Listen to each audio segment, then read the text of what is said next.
Hi, welcome to Midwest Magic Cleaning. My name is Judy Rude Booty, and today we're going to do what I think is one of the biggest transformations that we've ever seen on the channel. Last week I did the first half of this, but it doesn't even compare to the transformation you're going to see at the end of this video. It is crazy. So be patient, Jennifer. Jennifer? Now, I explained a bunch of this last week, but I'm going to kind of go over briefly what we're looking at. We have a situation where the person has ADHD, and I believe they have mild hoarding disorder. And I say mild because they don't actually mind if I get rid of some of this stuff as long as they're not seeing it. But there are some things that if they were down here helping me, they would have a really hard time letting go of it. So she gave me a list of things that she wanted to keep and sort of a criteria. And then I went over sort of my criteria of if the objects are broken, if they have mold or mildew on them, if they look like it's going to be an extreme pain to clean up. So for instance, toys, if you can't easily clean them, they should go in the trash. So overall, the things we're going to keep are sentimental, anything that looks important. If I have any questions as to whether I should keep it or shouldn't keep it, I'm going to err on the side of caution and just keep it. That said, I filled 3/4 of a 40-yard dumpster with just junk. The other problem that we're dealing with is that there's no real purpose to this basement other than storage. So I mentioned in last week's video how I think every room should have one or two at the most purposes. So your living room is where you're going to sit and relax and or entertain. Your dining room is where you're going to eat. The kitchen's where you're going to cook and do dishes and whatnot. But you don't want to add purposes to a room because it increases the amount of things that you're going to put in there. So for instance, I would not make my living room my office and also the place where I eat, because then you're going to get a buildup of office supplies and dirty dishes and bags of chips, and it's just going to get cluttered really fast. In this basement, its entire purpose was just storage, so it became super easy to just throw things down there and then forget that they exist. What I suggested once we got this cleaned was to grid off the basement and put it in sections, so it's no longer one gigantic basement. It's going to be a basement that has one area that is roped off just for recording, because she has a son who's into stop animation and wants to get into claymation. So we will make that its own room. Then we'll rope off another section in another part of the grid for her to do painting and sewing and crafting and things like that. So there will be a section of the basement that is its own room. We can make another section just for laundry and another section that is for entertainment with a little TV and a little family area to hang out. That's not assigning multiple purposes to the basement. It's actually breaking it up into several rooms, and then each one of those rooms has its own purpose. Once those rooms have that purpose and they start being used for what they were intended for, then the storage problem ends up kind of fixing itself, because then we'll have a section of the basement that's just meant for storage. And once we have so much stuff put in there, nothing else can go in. And if something new goes in, something old has to come out. It's limiting your storage area so that we don't get into a situation like this again. Now, what makes it especially difficult when cleaning for somebody who has ADHD, and keep in mind, this is not all people with ADHD. I shouldn't have to say this because we're all adults and we know that there are no real blanket statements. Some people with ADHD are very organized, very clean. They don't have clutter. Everything is in its place. But for the most part, that seems to be an exception in the people who I help. But what makes this difficult is that this is the more common kind of ADHD that I run into, where like a whole bunch of paperwork will be in a tub, right? But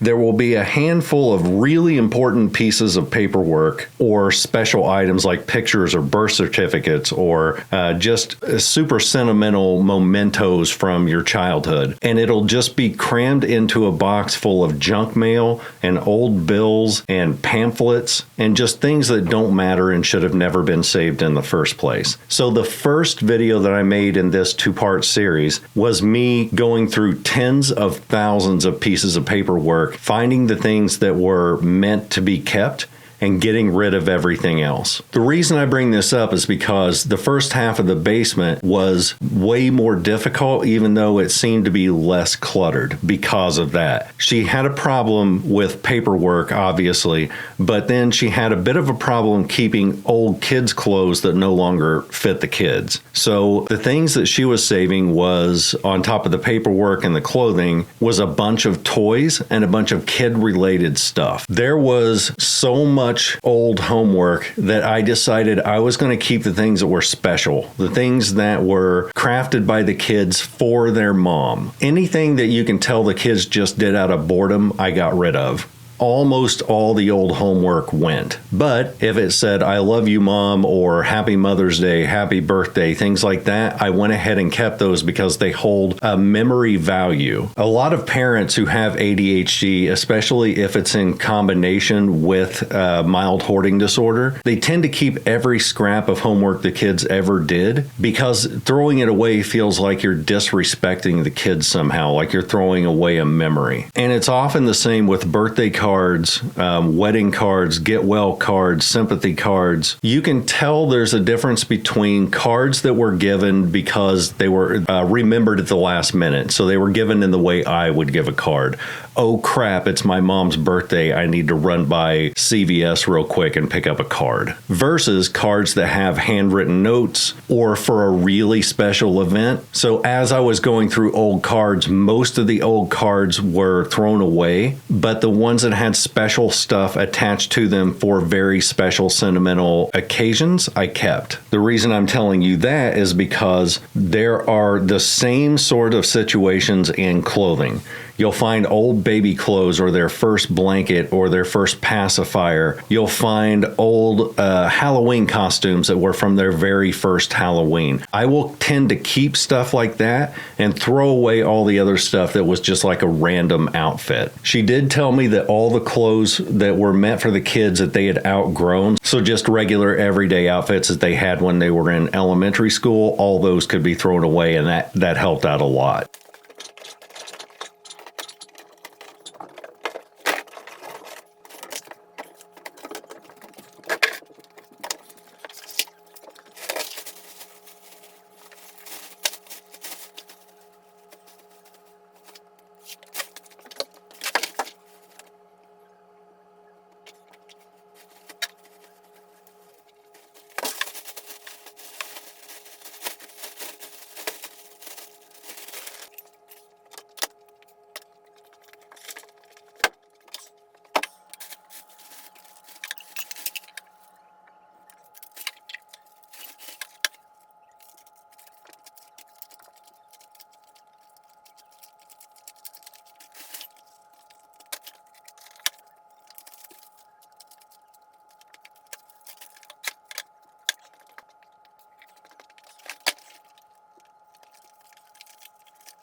So when I'm getting rid of these things, that's only part one of making this way less cluttered. Part two is consolidating all the things that were in random tubs into putting objects with like objects. So what I'd find is what I described earlier, a bunch of junk paperwork that doesn't need to be kept. And then a whole bunch of really good pictures that did need to be kept. So I would start a picture tub and all the pictures are going to go together. But these things were scattered out across dozens of different tubs, so I would have to keep those out and ready to put new stuff into. As I'm doing that and throwing away the old junk paperwork, tubs begin to present themselves because as you consolidate, instead of having this in 5 different tubs, you're putting it all in one. That act of consolidation between like-minded objects ends up making so much more space because now you've got a tub that's dedicated to nothing but electronics. And as you pull those from old tubs and start putting them all in one, they take up so much less space. So anytime I'm going into a very cluttered area like this,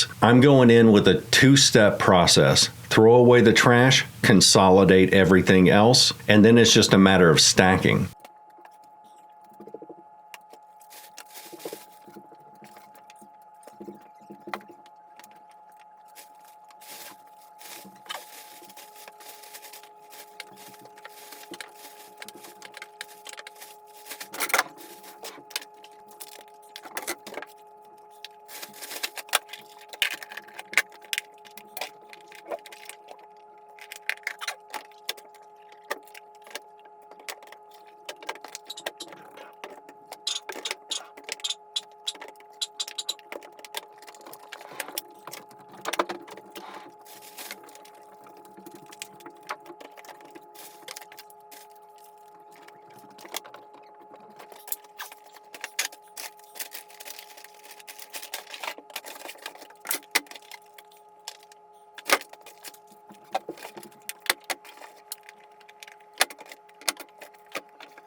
If this is your first time watching one of my videos, I am autistic and I do all these cleanings for free because this is what I like to do. It's my special interest. To me, this is like a gigantic 3D jigsaw puzzle. So I like taking things that are chaotic and turning it into something pretty and organized. When we're done with this, there's still about half of the stuff that we kept that we could easily get rid of and she would never miss it. But again, erring on the side of caution. But I get asked a lot, how can you afford to do all these for free?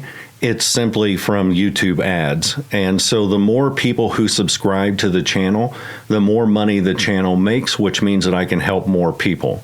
So the best way that you can help the channel is just to hit the subscribe button. If you're not a big YouTube person, subscribing to a channel is free. All that does is just let YouTube know that you want to see more of my content. And I get the added benefit of when we hit 1 million subscribers, I get a gold plaque. And I just like shiny things because I am a simple person. So all that is to say, you will hit subscribe and you will do it now, son. Son, I am so sorry. I did not mean to be aggressive like that. Could you please hit subscribe? If you're more into helping the channel in a more monetary way, I have a membership section. There are 3 tiers of memberships. The first gets you access to Discord. That's the bottom tier. The middle tier gets you access to Discord and an extra video or live stream every Wednesday. And the third tier, the top tier, is just for people who have the ability to support in a more monetary way. I mentioned Discord because that's where you're going to find me the easiest. It's where you're going to be able to hang out with me in the voice chats. I usually just pretty much every day turn on my camera and hang out with people and talk to people. I've made great friends on there. Sometimes I just turn on a camera and play video games while we're all hanging out, even if we're not talking, just kind of being in the same room at the same time.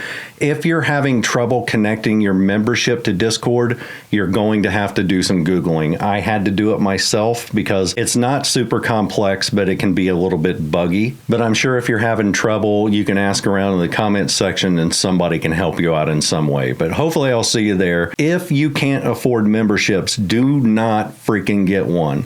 I don't want anybody spending money on something that they can't afford and something they don't need. That's goofy. Subscribing to the channel is way more than enough.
So how do you tackle this if you're doing it by yourself?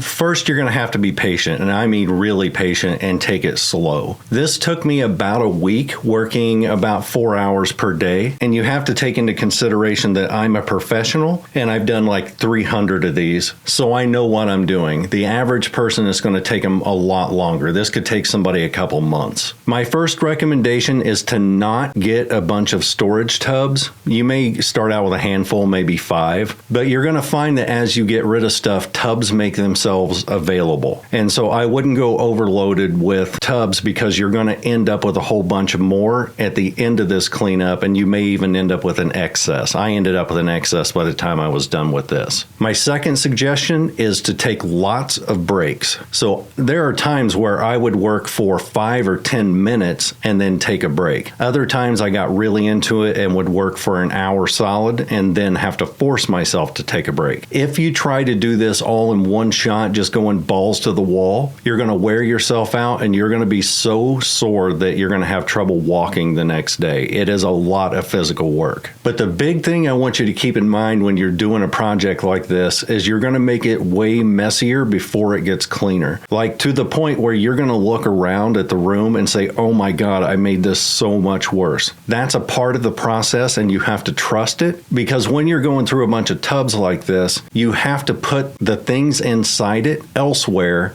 in order to reorganize everything else. So you're going to have to take out, you may find a tub with a bunch of old cameras in it, plus paperwork, plus old bags of makeup and an old purse, just a whole bunch of different stuff. You're going to have to take all that out and then designate that tub that you just emptied for one type of thing. Maybe you start it for cameras and electronics. So you're going to put the cameras and stuff back, and it's only going to take up a small amount of space in that tub. Put it to the side, because you know when you find more of those like objects, you can go put it into that tub until it's full. In the meantime, there's just going to be stuff hanging out on the floor, and it's going to be messy. It's going to be overwhelming at times. You're not just taking a break to save yourself physically. You're taking breaks to save yourself mentally, because at some point you're going to look around that room and go, oh my God, what do I do now? Even me, who does this for a living, there were times in this basement where I had to sit down because I looked around the room room and thought, my dear God, what in the hell am I going to do with this section? Where do I even start in this next section? But once you sit down and allow yourself to just, let your eyes scan around the room, what tends to happen to me is I stop looking at the basement as a whole and I start looking at just one little section of it and say, what annoys me about this section right now?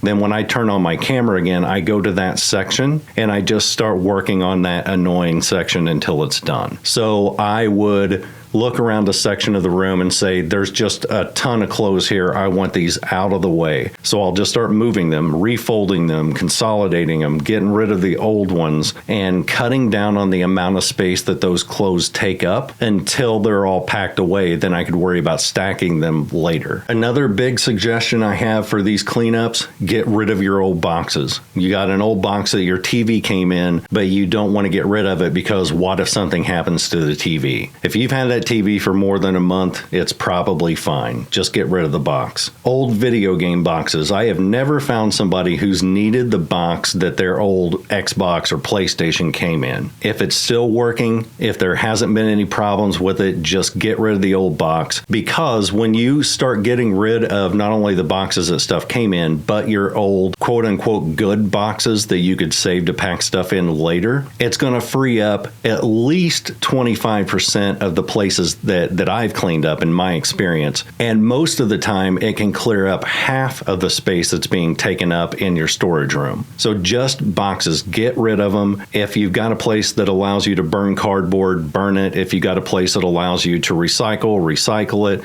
If not, break them down, throw them in the dumpster. One of the things people ask me all the time is, why didn't you recycle this paperwork or these cardboard boxes? In our area, there's not a recycling center. And even if there was, I think there's one 30 miles from here, I would have to have a means to get that cardboard to there and make multiple trips over and over in order to recycle them. All I'm worried about in this basement is getting it decluttered, getting it clean, and getting it organized. I am not concerned about putting hundreds of miles on my car in order to recycle a bunch of cardboard boxes. So for me, these all went in the dumpster. I mention that because if you do live in an area where there's a recycling center and you do want to recycle all this stuff, that's great. That's awesome.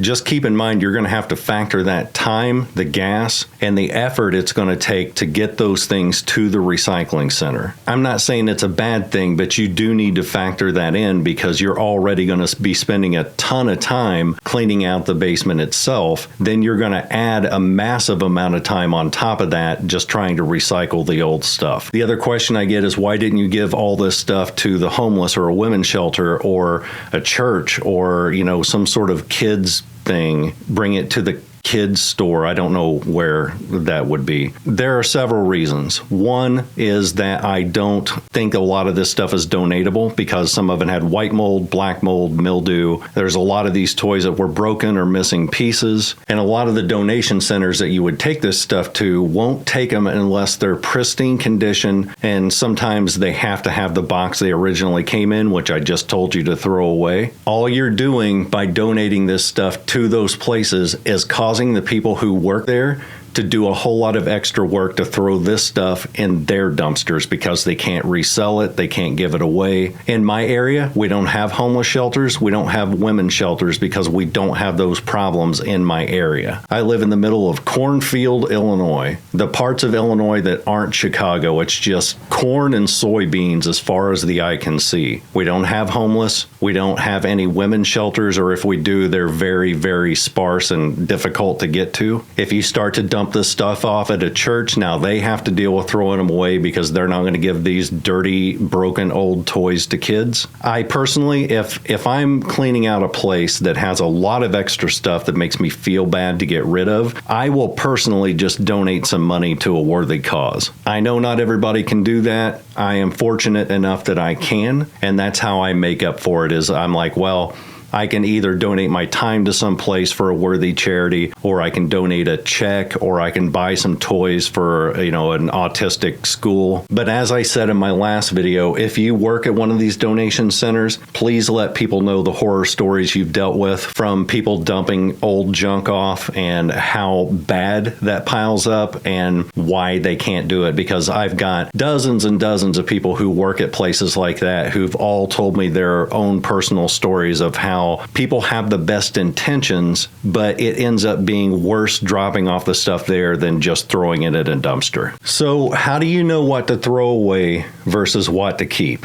The simple answer to that is common sense. But as you're going through your old stuff, I need you to kind of separate the items out into 3 categories of memories. 1, it's a great memory. It brings back joy whenever you see it. It reminds you of someone in the best light. It makes you smile when you see it. The second is a neutral memory that you just pick it up and you're like, I could give or take it, or it doesn't really trigger anything in me. It's just a thing. It may be cool, the thing that you're holding. It may be something that you're like, I don't know, I kind of don't know if I want to get rid of it because it's a cool thing, but it doesn't really spark anything in you. The third is a negative memory. Old bills, old hospital bills, old death announcements, obituaries, divorce papers, like things that you look back on and as soon as you see them, it makes you almost sad, but they're connected to somebody you loved, and so it feels wrong to get rid of it. It feels wrong if your dad passed away to get rid of his old hospital bills because his name's attached to it, and it feels like you're getting rid of a part of him. In those situations, I tend personally to only keep stuff from the first category. Good memories, it makes you smile, it makes you feel joy, it reminds you of somebody in the best light. The neutral memories, since they don't have a thing associated with them that sparks something happy in you, get rid of it. And definitely get rid of the stuff that brings negative memories. Not only do you want to get rid of those, give them the finger as you throw them in the trash. If you're taking it out to a dumpster, throw it extra hard. Keeping those things around is not perpetuating a memory of a person in a good light. So you're just harboring negative emotions by keeping those things and letting them impose on your life. In those situations, I value the space more than I value that memory. And so it's better to get rid of the thing and reclaim your space and just literally tell it, you don't live here anymore. You've imposed on me enough. This is my house. I live in here. I demand my space back. And in doing that, you're getting rid of those negative memories that's tied to the objects and giving yourself the gift of relief by getting rid of it. Do it with intent. This is your life, your space, and that space is valuable. You earned that space and it's time to reclaim it.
There's one thing I would like to impress on all of you because I think that this is a real problem with people who have an issue with keeping things. You are not desecrating a memory if you get rid of hand-me-downs, old gifts, or even heirlooms that were passed from your parents or your grandparents to you. If you have something just because it was connected to that person and you're never going to use it and it's just in storage, allow yourself the grace to either give that to another family member or a friend or somebody who could use it, or find a way to get rid of it. It's not disrespecting their memory if you don't hold on to something that you don't want. Again, that's a memory imposing itself upon you. And I know a lot of you who hear that will be like, well, my kids or my grandkids will want that. It's been in our family for X amount of years. I promise you, they most likely don't. Unless they've specifically told you they want that thing, all you're doing by passing that thing on to them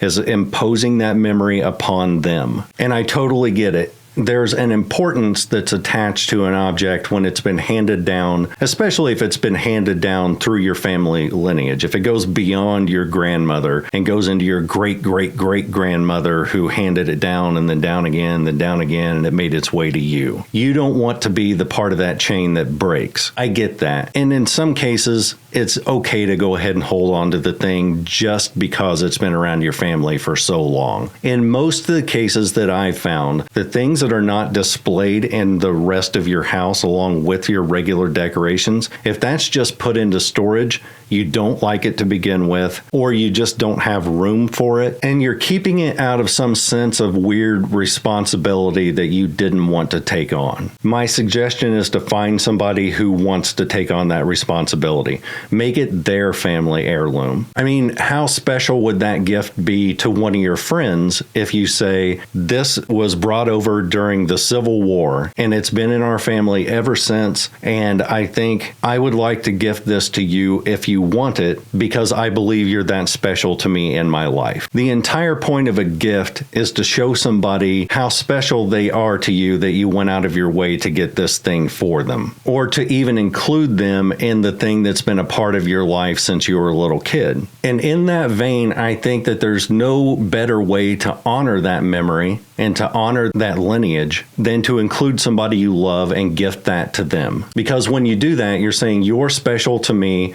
This thing was special to me and my family.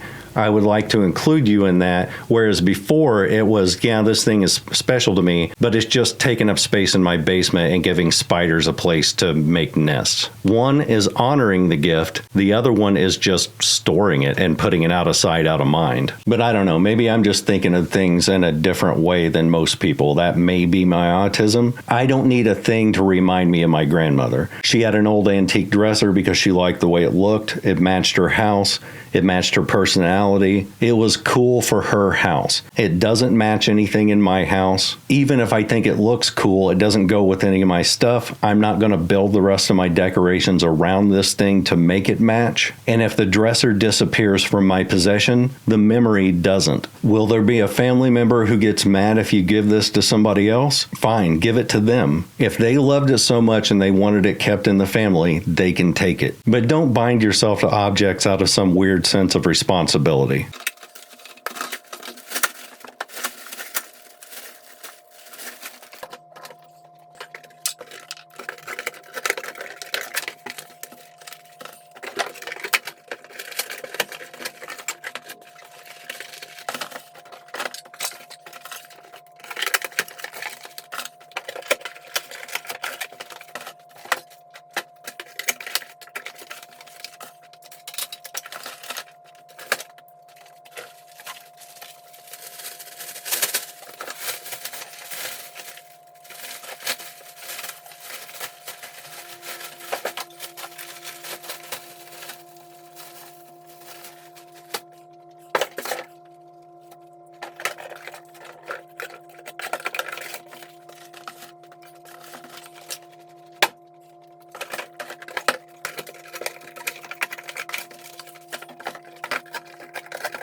All right, briefly, I'm going to give 2 pieces of news because I don't want to be a downer, but I think you guys do need to hear it. Though, for those of you who have been around the channel for a while, for people who are just tuning in and haven't seen me before, this will mean nothing. But of my 2 cats, the one who was smaller was named also Moose. He passed away a few days ago. We thought that it was a massive ulcer in his stomach. And I just wanted to let you know because otherwise I get emails and messages all the time from people saying, how are Moose and also Moose? They knew that there was a gastro problem with also Moose. And I just wanted to let you know so I don't have to repeat it over and over. The other thing is that Jason has gone his own way. He's no longer working for the channel. And I think part of that is just working for your dad is weird, and the hours were weird. I gave him a salary, so he made the same whether he worked 20 hours a week or 6 hours a week. But he decided he wanted to go his own way.